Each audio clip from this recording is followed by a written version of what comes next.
యాక్చువల్గా ఇప్పుడు మామూలుగా అంటే ఈ హీరోయిన్స్కే ఒక హీరోయిన్ ఉందంటే వాళ్ళ మదరు, ఇద్దరు ముగ్గురు అసిస్టెంట్లు, మదర్ ఫాదర్ ఎవరో ఒకళ్ళు పక్క డెఫినెట్గా ఉంటారు. ఇంకా చైల్డ్ ఆర్టిస్ట్ అంటే పాప ఏమీ తెలియదు ఒకరోజు.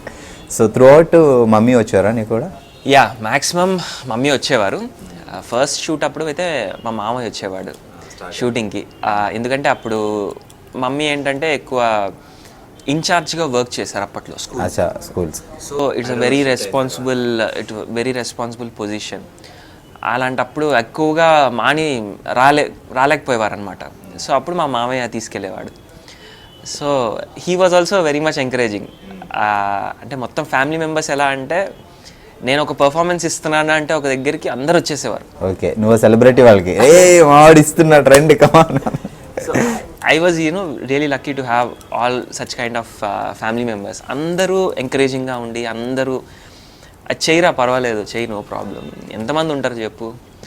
ఇంజనీర్లు అంటే లక్షల్లో ఉంటారు, ఆర్టిస్టులు అంటే వందల్లో ఉంటారు. సో ఇలా అనగానే మనకేంటంటే చాలా కరెక్టే కదా, అది వాళ్ళు కూడా చెప్పింది. ఇంజనీర్ అంటే గల్లీగా ఉన్నారు. చైల్డ్ ఆర్టిస్ట్ కూడా ఒక సినిమాలో రావడం అంటే సాధారణ విషయం కాదు. ఎంతో మంది ట్రై చేస్తే నీకు వచ్చింది అంటే నీలో టాలెంట్ ఉంది కదా. ఇలా పేరెంట్స్ చైల్డ్ ఆర్టిస్ట్ తీసుకు నేను ఒకసారి నిఖిల్తో మాట్లాడాను. నిఖిల్ వాళ్ళ తమ్ముడు కూడా చైల్డ్ ఆర్టిస్ట్. సో కౌరవుడు సినిమా చేసేటప్పుడు నాకు తెలిసినప్పుడు ఇంకా నిఖిల్ హీరో అవ్వలేదన్నమాట. సో అదే ఆడిని తీసుకెళ్ళాలి, ఆడేమో వచ్చి తీసుకెళ్ళాలి, ఆడేమో డ్రెస్ చేంజ్ అని చేసి నీ చల్లి నేను తీసుకెళ్ళి ఒకసారి తీసుకెళ్ళి ఇవన్నీ బాధలు పడి వాళ్ళ మదర్కి నేను అలా ఆడితో పాటు అని చెప్పాడు. చాలా పాపం వాళ్ళకి ఏం తెలియదు కదా, చెప్పింది చేస్తూ ఉంటారు. సో చైల్డ్ ఆర్టిస్ట్గా ఆల్మోస్ట్ ఎన్ని సినిమాలు చేస్తుంటారు? చైల్డ్ ఆర్టిస్ట్గా అంటే మూవీస్, టెలిఫిలిమ్స్, డాక్యుమెంటరీస్ ఇవన్నీ కలిపి ఒక 25 చేశానండి. 25 చేసి సీరియల్స్ కూడా చేసేవాడిని అప్పట్లో. సో అన్నీ కలిపి ఒక బంచ్ 25 చేశాను. మూవీస్ ఎక్కువ చేయలేదండి, ఎందుకంటే నేను చెప్పాను కదా కరెక్ట్గా 8th క్లాస్ ఆ టైంకి I shifted to Hyderabad. And ఆ 2 years టైంలోనే చేశాను, ఎందుకంటే 10th క్లాస్లో అగైన్ స్టడీస్ మీద కాన్సన్ట్రేట్ చేయాలి. అండ్ మమ్మీ కూడా కొంచెం బాగా స్ట్రిక్ట్గా ఉండేవారు అప్పట్లో. మమ్మీ కూడా జాబ్ చేసేవారు అప్పుడు? మమ్మీ కూడా జాబ్ చేసేవారు. ఇక్కడ కృష్ణనగర్లోనే సాయిరామ్ హై స్కూల్స్లోని she used to do as in charge. So mummy కూడా చేసేవారు. ఎడ్యుకేషన్కి ఎక్కువ ప్రిఫరెన్స్ ఇస్తారు ఫ్యామిలీలో కాబట్టి I also didn't do any films 10th క్లాస్లో. 10th క్లాస్ స్టార్ట్లోనే 2004 ఆ టైంలోని అప్పటికి నాకు జస్ట్ 10th క్లాస్ కంప్లీట్ అవుతుంది. ఆ టైంలో I receive Nandi award. Because 2003లో మనం చేస్తే 2004లో అవార్డ్స్ ఇస్తారు కాబట్టి. So like that I receive Nandi award 10th class జరుగుతున్న టైంలోనే. అప్పుడు ఈ స్కూల్లో కూడా అందరికీ తెలిసిపోయింది, మొత్తం స్కూల్ మొత్తం తెలిసిపోయింది. ఇప్పటికీ నా ఫోటో గుడ్ సామరిటన్ హై స్కూల్లో ఉంటుంది. లక్కీగా ఏంటంటే ఆ స్కూల్లో నుంచి ఆల్ సెలబ్రిటీస్, రామ్ చరణ్, రానా, వరుణ్ తేజ్, మేమందరం ఒకటే school. Varun Tej is my batchmate. Same batch. రానా, రామ్ చరణ్ అందరూ సీనియర్స్. అంటే నేను వచ్చే టైంకి పాస్ అవుట్ అయిపోయారు వాళ్ళు. సో అదే స్కూల్లో ఏంటంటే చిరంజీవి గారు ఎప్పుడు వచ్చేవారు, యాన్యువల్ డే ఫంక్షన్స్ కానీ దీనికి వచ్చేవారు. సో నీకు ఫస్ట్ ఇన్స్పిరేషనే రామాచల్? ఫస్ట్ ఇన్స్పిరేషన్ ఆయన చిరంజీవి గారు యాన్యువల్ డేకి వస్తున్నారు అంటే అసలు ఒక వేరే డాన్స్ ప్రిపేర్ అయిపోయారు, మైండ్ బ్లాక్. అసలు ఎలాగైనా సరే కలవాలి. అయితే 10th క్లాస్ అయిపోయింది. యాన్యువల్ డే ఫంక్షన్స్ చేయలేదు ఆ రోజు. బట్ ఏం చేశారంటే సరే ఒకసారి చిరంజీవి గారి దగ్గర తీసుకెళ్తాను అని చెప్పి మా ఇన్ఛార్జ్ ఆయన రాజు గారు, ఆయన అందరివాడి షూటింగ్ అప్పుడు మమ్మల్ని తీసుకెళ్లారనమాట. మేము అసలు ఒక రేంజ్లో అప్పుడు అసలు ఆగట్లేదు, మాకు full excitement.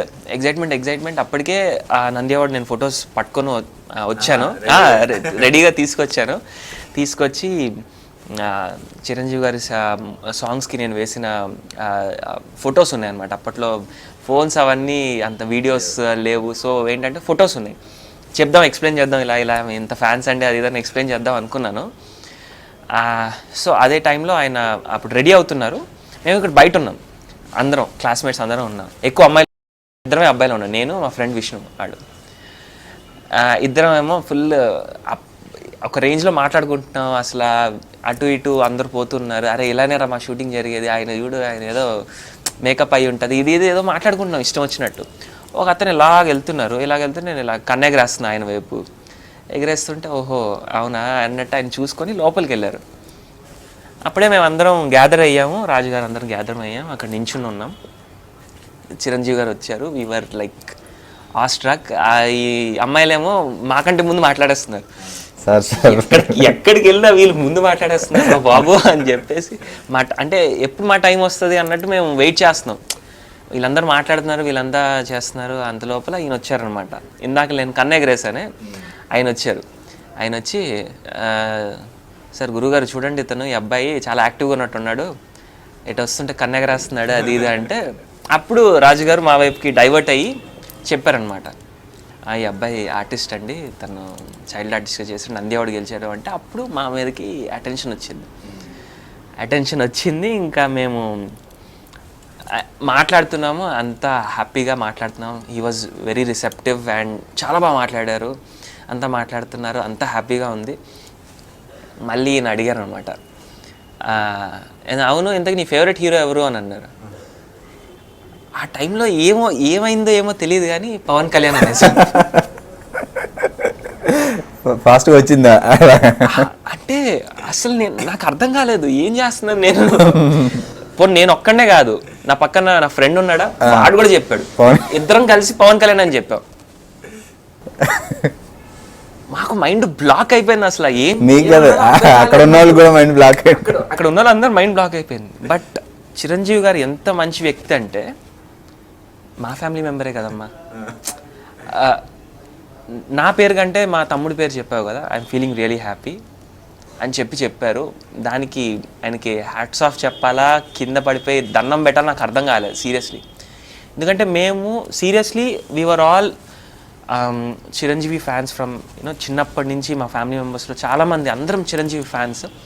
But Pawan Kalyan ఒక యూత్ ఐకాన్ లాగా అప్పుడు వచ్చి తమ్ముడు సినిమా రాక్ స్టార్ లా అంటే ఒక సెన్సేషన్. సో ఆ సెన్సేషన్ ఉన్న టైంలో ఏంటంటే మేము గుడుంబ శంకర్కి డబుల్ ప్యాంట్స్ వేసుకొని తిరిగిన రోజులు ఇవన్నీ ఏంటంటే మాకు ఎందుకో మరి ఆయన అడగంగానే అలాగా పవన్ కళ్యాణ్ అని నేను చెప్పేశాను.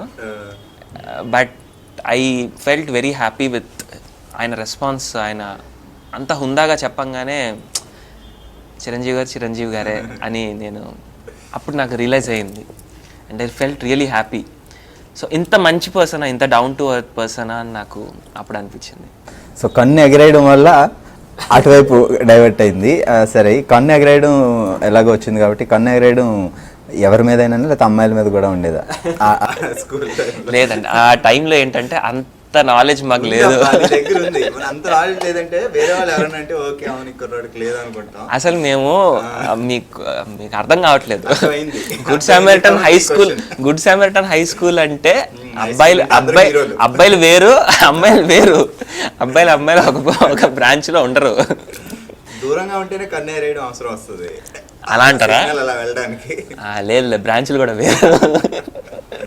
బట్ హీరో అవ్వడం అంత ఈజీ కాదు అని నాకు చాలాసార్లు అనిపించింది. ఇన్ని సినిమాలు చేస్తున్నప్పుడు